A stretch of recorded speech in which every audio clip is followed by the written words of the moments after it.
नमस्कार दोस्तों, आप सभी का study for UPPSC with Amit के इस यूट्यूब चैनल पर बहुत बहुत स्वागत है।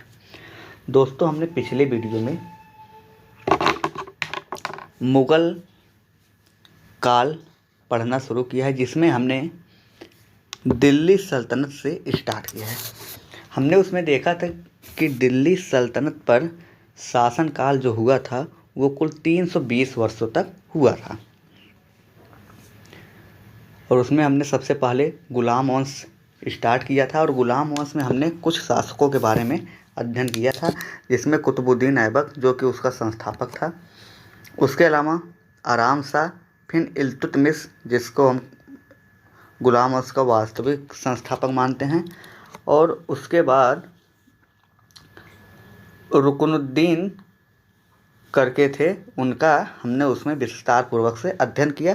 तो आज हम उसी कड़ी में अगले शासक या शासिका के बारे में अध्ययन करेंगे, और आज की ही वीडियो में हम लोग गुलाम वंश को समाप्त करके अगले वीडियो में खिलजी वंश का अध्ययन करना प्रारंभ करेंगे।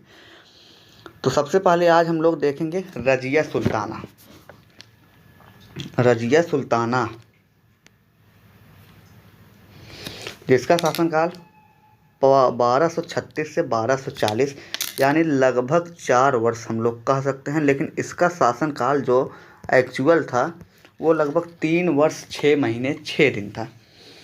तो लगभग में ही 4 वर्ष कहा जाता है। तो रजिया सुल्ताना के बारे में हम लोग अब पढ़ेंगे, और इसी में हम लोग और शासक को पढ़ते हुए गुलाम वंश आज की वीडियो में समाप्त करेंगे, और अगले वीडियो में खिलजी वंश की तरफ बढ़ेंगे। तो यह मध्यकालीन भारत की पहली महिला और अंतिम महिला शासिका थी। यह मध्यकालीन भारत की पूरे मध्यकालीन भारत की पहली महिला और अंतिम महिला शासिका कौन थी? रजिया सुल्तान। ये एग्जाम में आपसे पूछता है। यह जो थी इल्तुतमिश की पुत्री थी। इसे दिल्ली की जनता ने स्वयं शासिका बनाया था, यानी दिल्ली की जनता के द्वारा ही इसे शासिका बनाया गया था। क्यों?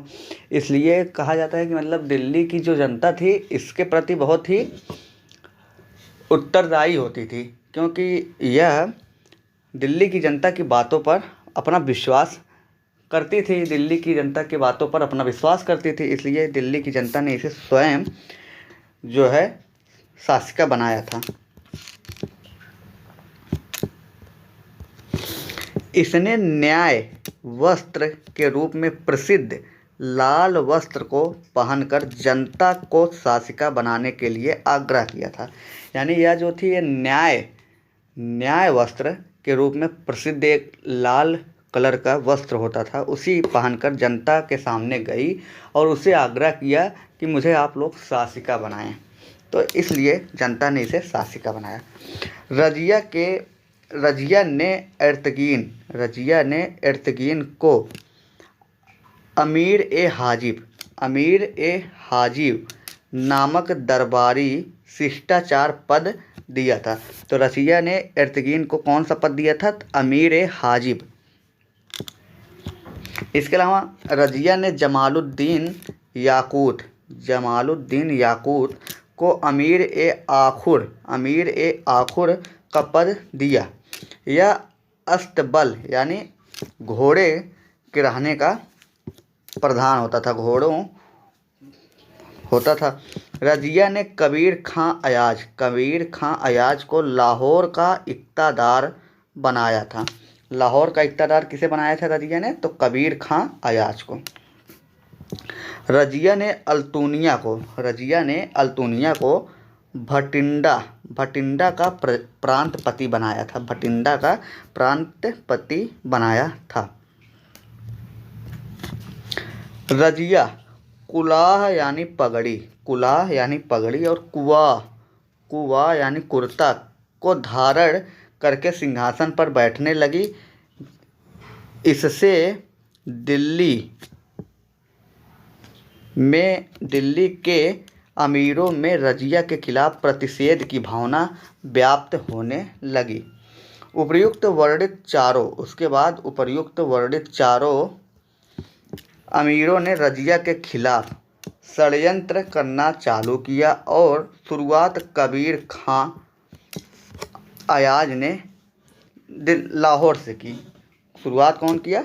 कबीर खां आयाज ने। कहाँ से? लाहौर से। आयोज के इस विद्रोह को रजिया ने समाप्त कर दिया। इसके बाद अल्तुनिया ने विद्रोह किया। इसके विद्रोह को समाप्त करने के लिए रजिया भटिंडा पहुंची, लेकिन अल्तुनिया ने उसे भटिंडा में कैद कर लिया। इस समय सबसे फायदे में एर्तुगीन रहा। इस समय सबसे फायदे में कौन रहा? एर्तुगीन। इसने बहराम शाह को दिल्ली का शासक बनाकर स्वयं उसका नायब बन गया। नायब जो होता था वो उप सुल्तान होता था, यानी जैसे आज प्रधानमंत्री होता है और एक उप प्रधानमंत्री होता है या उप मुख्यमंत्री, तो वही होता है उप सुल्तान। कुछ इतिहासकार याकूत को रजिया का प्रेमी होने का दावा करते हैं, क्योंकि कहा जाता है कि यह याकूत हाथ लगाकर रजिया को घोड़े पर बस चढ़ाता था।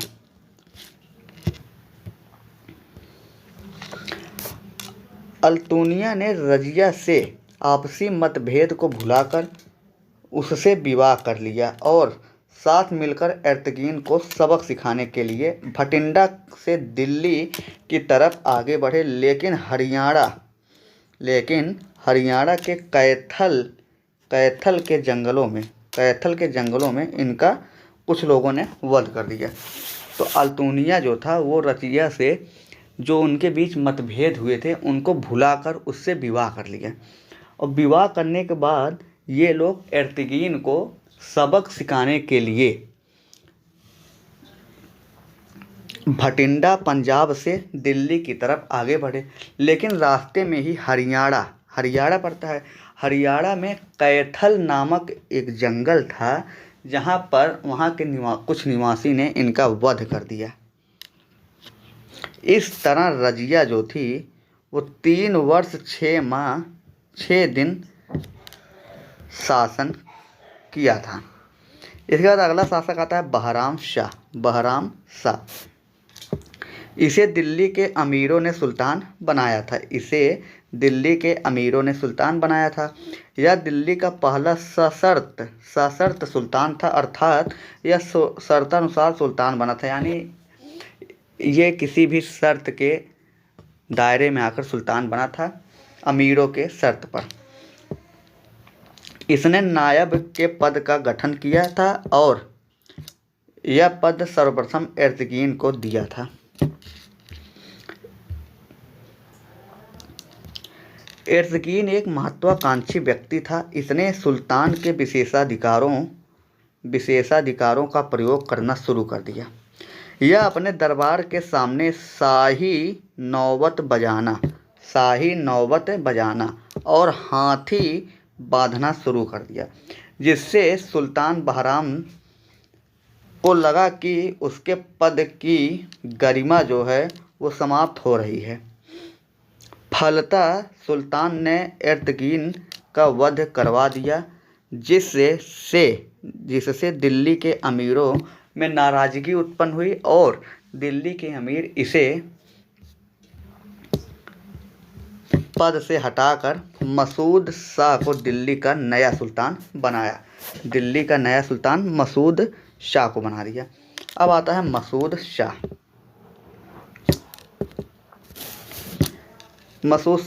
यह भी दिल्ली के अमीरों द्वारा शासक बनाया गया।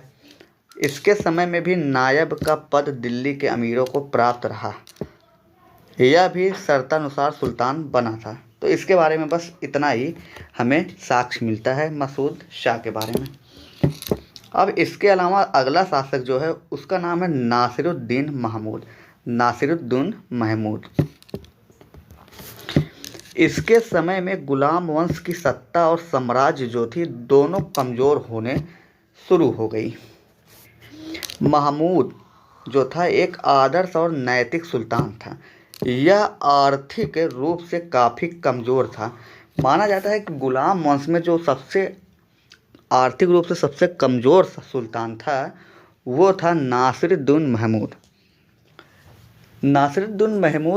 जो था अपने परिवार का भरण पोषण जो करता था वो कुरान की आयतों को लिखकर और उसको बेचकर एवं यह टोपियाँ भी जाकर जनता में बेचता था और इसी से अपना परिवार जो था उससे चलाता था। तो यही यहाँ पर लिखा है, यह अपने परिवार का भरण पोषण कुरान की आयतों को लिखकर और उसको बेचकर एवं टोपियों को बेचकर करता था। इतिहासकार मिनहाज उस सिराज ने अपनी पुस्तक तौक़ात ए नासरी इसी को समर्पित की थी और इसमें इसने महमूद को दिल्ली का आदर्श सुल्तान कहा था। तो आपसे एग्जाम में पूछा जाता है कि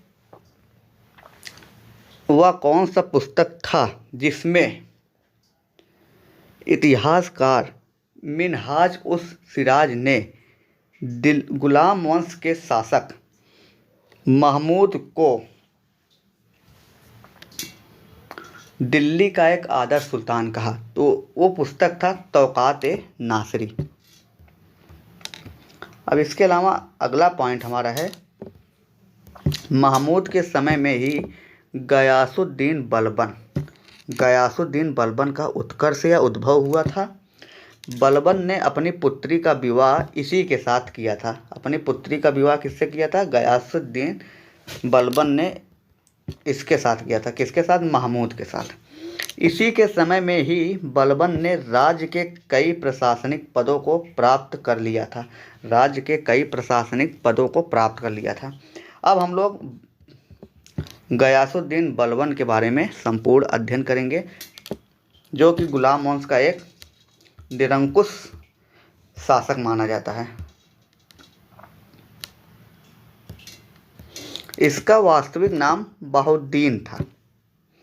इसको उलुग खां की उपाधि नासिरुद्दीन महमूद ने दिया था। उलुग खान की उपाधि दिया था। इसने गुलाम वंश में सुल्तान की सत्ता का गौरव लगभग समाप्त हो गया था।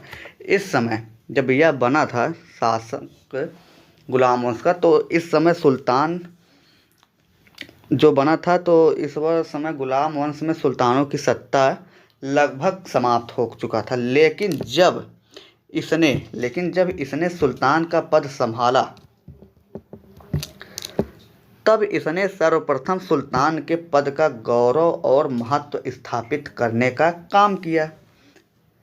इसने सुल्तान के महत्व को स्थापित करने के लिए दिल्ली सल्तनत में सर्वप्रथम राजत्व का सिद्धांत यानी किंगशिप थ्योरी का प्रतिपादन किया। तो राजत्व का सिद्धांत किससे संबंधित है? तो गयासुद्दीन बलबन से। अब आता है बलबन का राजत्व सिद्धांत। इस सिद्धांत को प्रतिपादित करने वाला बलबन दिल्ली सल्तनत का पहला शासक था। तो राजत्व सिद्धांत प्रतिपादित करने वाला पहला शासक कौन था? बलबन। इसने अपने राजत्व के सिद्धांत में स्वयं को धरती पर ईश्वर का प्रतिनिधि अर्थात खुदा की परछाई घोषित किया और कहा कि जनता के हितों की रक्षा करने के लिए ईश्वर ने मुझे धरती पर भेजा है, फलतः जनता को हमारी आज्ञा भी माननी चाहिए। ऐसा ना करने पर जनता दंड की भागी भी होगी।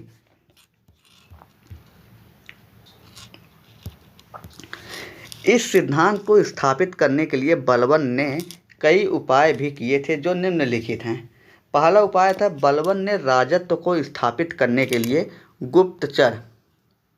गुप्तचर व्यवस्था को मजबूत किया था।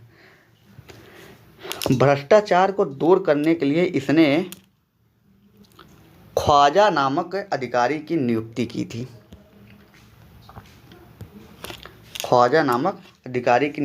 इन्हें भ्रष्टाचार कम करने के लिए या दूर करने के लिए।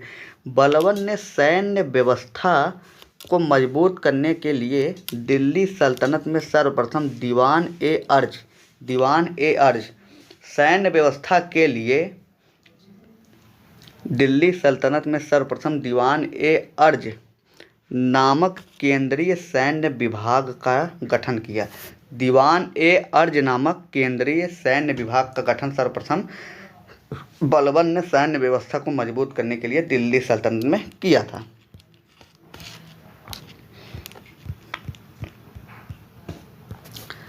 यह विभाग ही पूरे दिल्ली सल्तनत में केंद्रीय सैन्य विभाग के रूप में व्याप्त हुआ।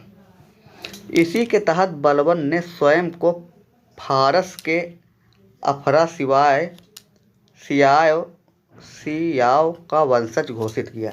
इसी के तहत बलबन ने स्वयं को फारस के अफरासियाओं का वंशज घोषित किया था।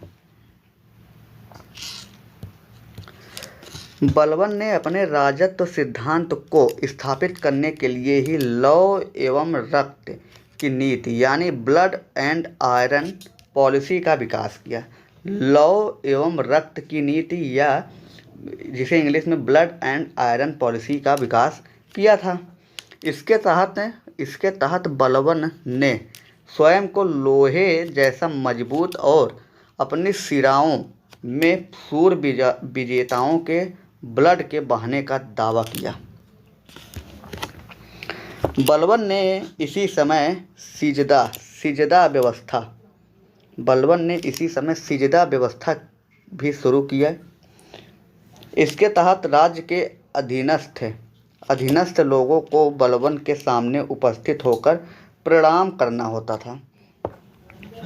सिजदा में क्या होता था, जो राज्य के अधीनस्थ लोग होते थे उन्हें बलबन के सामने उपस्थित होकर उन्हें सिर झुकाकर प्रणाम करना पड़ता था। बलबन ने पैबोस व्यवस्था भी शुरू की। इसके तहत इसने अधीनस्थ शासकों को उपस्थित होकर अपनी पगड़ी को बलबन के पैरों में रखकर उसका चुम्बन करना होता था। यानी एक प्रकार से कहा जाए तो पैर जो है उसको चाटने की बात इसमें कही गई थी। बलबन ने अपने समय काल में फारसी त्यौहार नौरोज को प्रारंभ किया था, जबकि मुगल शासक शाहजहां ने इसे समाप्त किया था। बलबन की राजत्व सिद्धांत जो कि इसकी कुछ कमजोरियां थी उसका भी अध्ययन हम लोग कर लेते हैं। बलबन ने अपने राजत्व सिद्धांत को तलवार की धार पर स्थापित किया था, जिसके कारण राज्य की जनता ने स्वाभाविक रूप से इस सिद्धांत को स्वीकार नहीं किया। जबकि बलबन के बाद जब गुलाम वंश में कमज़ोर शासक आए तब जनता ने इसे अस्वीकार करना प्रारंभ कर दिया। दिल्ली सल्तनत के अन्य शासकों का राजत्व सिद्धांत। दिल्ली सल्तनत में अन्य जो शासक हुए हैं उनका भी राजत्व सिद्धांत हम लोग यहाँ पर पढ़ेंगे। ये जो टॉपिक है ये आपको कोई नहीं पढ़ाता है, ये बहुत ही किताबों में दिया भी नहीं होता है, तो आप लोग इसका ध्यानपूर्वक अध्ययन करेंगे और वीडियो को 1 से 2 बार ज़रूर देखिएगा। बलबन ने ही सर्वप्रथम राजत्व को प्रतिपादित किया और इसका राजत्व जो था वो निरंकुशता और शक्ति और निरंकुशता का था। गुलाम वंश के बाद खिलजी वंश का शासन आया और इसकी स्थापना जलालुद्दीन खिलजी ने की थी और इसका राजत्व जो था उदारपूर्ण था। इस वंश के महत्वपूर्ण शासक अलाउद्दीन खिलजी ने इसके स्वरूप में परिवर्तन करके इसको और अधिक निरंकुश बना दिया।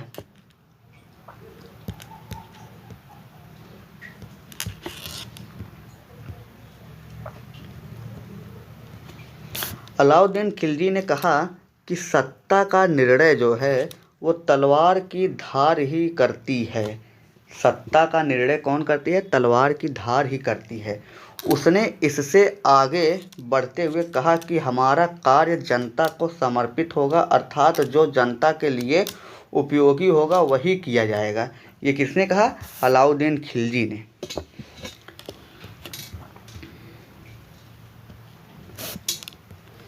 खिलजी ने कहा था कि मैं जन्म से मुसलमान हूँ और मृत्यु के समय भी मुसलमान रहूँगा, लेकिन मुझे नहीं पता कि मेरा खुदा मेरे साथ कैसा व्यवहार करेगा, लेकिन मैं जनता के लिए उपयोगी काम करूँगा। तो खिलजी द्वारा क्या कहा गया कि मैं जन्म से मुसलमान हूँ और मृत्यु तक मुसलमान ही रहूँगा, लेकिन मुझे यह नहीं पता कि मेरा खुदा जो है वो मेरे साथ कैसा सलूक करेगा, लेकिन मैं जनता के लिए बना हूँ और जनता का उपयोगी काम करूँगा। यहाँ पर एक मोस्ट इम्पॉर्टेंट टॉपिक है, लिखा है खिलजी वंश के बाद तुगलकों की शक्ति स्थापित हुई। खिलजी वंश के बाद तुगलकों की शक्ति स्थापित हुई और मोहम्मद बिन तुगलक के समय दिल्ली सल्तनत का विस्तार हुआ। मोहम्मद बिन तुगलक के समय दिल्ली सल्तनत का विस्तार हुआ। इसके समय में कुल 23 प्रांत थे। मोहम्मद बिन तुगलक के समय में कुल दिल्ली सल्तनत में 23 प्रांत थे, जबकि अलाउद्दीन खिलजी के समय कुल 12 प्रांत थे। अलाउद्दीन खिलजी के समय कुल 12 प्रांत थे। गयासुद्दीन तुगलक ने कठोरतावादी राजत्व को त्याग कर कठोरता और उदारता के मध्य का रास्ता अपनाया। इस राजत्व को मध्य मार्गीय राजत्व कहा गया। इतिहासकार बर्नी ने गयासुद्दीन तुगलक के इसी राजत्व को आर्थिक क्षेत्र में रस्म ए मियाना कहा। मोहम्मद बिन तुगलक ने इसे और निरंकुश बनाया, लेकिन फिरोज शाह तुगलक ने इसे धार्मिक रूप से कट्टर बनाया था, क्योंकि फिरोज तुगलक जो था इस्लामिक कानूनों, शरा और शरीयत के आधार पर शासन करता था। तुगलकों के बाद सैयद वंश की सत्ता स्थापित हुई। इस वंश के प्रारंभिक शासक तैमूर और उसके वंश के प्रति अपनी निष्ठा की घोषणा करते हैं, लेकिन इस वंश के दूसरे शासक मुबारक शाह ने राजत्व को मजबूत करके दिल्ली सल्तनत में सर्वप्रथम शाह की उपाधि धारण की। सैयदों के बाद लोधी वंश की सत्ता स्थापित हुई। इस वंश के संस्थापक बहलोल लोधी ने राजत्व में समानता का सिद्धांत को लाया था। तो सैयद वंश जो था उसके बाद लोधी वंश का सत्ता स्थापित हुआ था और इसी वंश के संस्थापक थे बहलोल लोधी। इन्होंने राजत्व में समानता के सिद्धांत को लाया। इस सिद्धांत को कालीन का सिद्धांत कहा गया, क्योंकि यह सरदारों के साथ सिंहासन पर नहीं बल्कि कालीन पर बैठता था। सिकंदर लोदी ने इसे निरंकुश बनाया था। अब आता है बलबन के अन्य कार्य व इसके समय हुए विद्रोह। तो बलबन के समय में बंगाल के शासक तुर्गिल खां ने 1279 ईस्वी में विद्रोह किया था। इस विद्रोह को समाप्त करने के लिए बलबन ने अवध के सूबेदार अमीन खां को सर्वप्रथम भेजा था, लेकिन अमीन खां को तुगलक खां ने पराजित कर दिया। तब अमीन खां को बलबन ने अपने दरबार में बुलाकर उसकी हत्या करवा दी और कहा कि हारे हुए लोगों को हमारे दरबार में जगह नहीं मिलती। इसका होता अमीन खां के बाद बलबन ने अवध के सूबेदार बहादुर खां को भेजा था। यह भी तुगरिल द्वारा पराजित हो गया। इसके बाद बलबन ने स्वयं तुर्गिल खां के खिलाफ अभियान का नेतृत्व किया और इसी समय तुगरिल खां बंगाल में छुप गया, लेकिन बलबन के सरदारों ने उसे खोज निकाला और बलबन के इशारे पर अली ने तुगरिल खां का वध कर दिया। फलता बलबन ने अली को तुगरिल कुश अर्थात तुगरिल का वध करने वाला की उपाधि प्रदान की। बलबन ने तुगरिल की सेना को लोहे की नुकीली छड़ में पेट की बल फेंकवा कर उनके जीवन को समाप्त करवा दिया। बलबन ने इसी समय बंगाल प्रांत को सरकार अर्थात जिलों में बांट दिया था। सरकार अर्थात जिलों में बांट दिया था। बलबन ने अपने पुत्र उगरा खां को बंगाल का प्रांतपति नियुक्त किया और चेतावनी देते हुए कहा कि अगर तुमने विद्रोह किया तो तुम्हारा हाल भी यही होगा। इसके अलावा है अगला शासक कैकुवाद सेकेंड लास्ट शासक होता है। यह बलबनी वंश का सेकेंड लास्ट शासक था। बलबनी वंश का दूसरा शासक था, सेकेंड लास्ट नहीं, बलबनी वंश का दूसरा था। इसने दिल्ली में किलोगढ़ी का महल बनवाया था। किलोगढ़ी का महल इसी ने दिल्ली में बनवाया था। इसके बाद आता है कैकुवाद के बाद क्यूमर्स शासक बना और यह गुलाम वंश का अंतिम शासक था। तो गुलाम वंश का पहला शासक ऐबक था और गुलाम वंश का अंतिम शासक कौन था? वो था क्यूमर्स। अंतिम शासक क्यूमर्स था। तो इसी प्रकार हम लोग यहाँ पर गुलाम वंश का अध्ययन जो है वो पूरे विस्तार से कर लिए हैं। तो आशा करते हैं आप लोगों को वीडियो जो है अच्छा लगता होगा, और वीडियो अच्छा लगता है तो आप लोग वीडियो को शेयर, लाइक, कमेंट और चैनल पर नए हों तो सब्सक्राइब ज़रूर करें, ताकि मुझे मोटिवेशन मिले और मैं और ही अच्छी वीडियो बनाने की कोशिश करूं। तो दोस्तों चलते हैं, अगले वीडियो में आपसे मुलाकात होता है खिलजी वंश के साथ।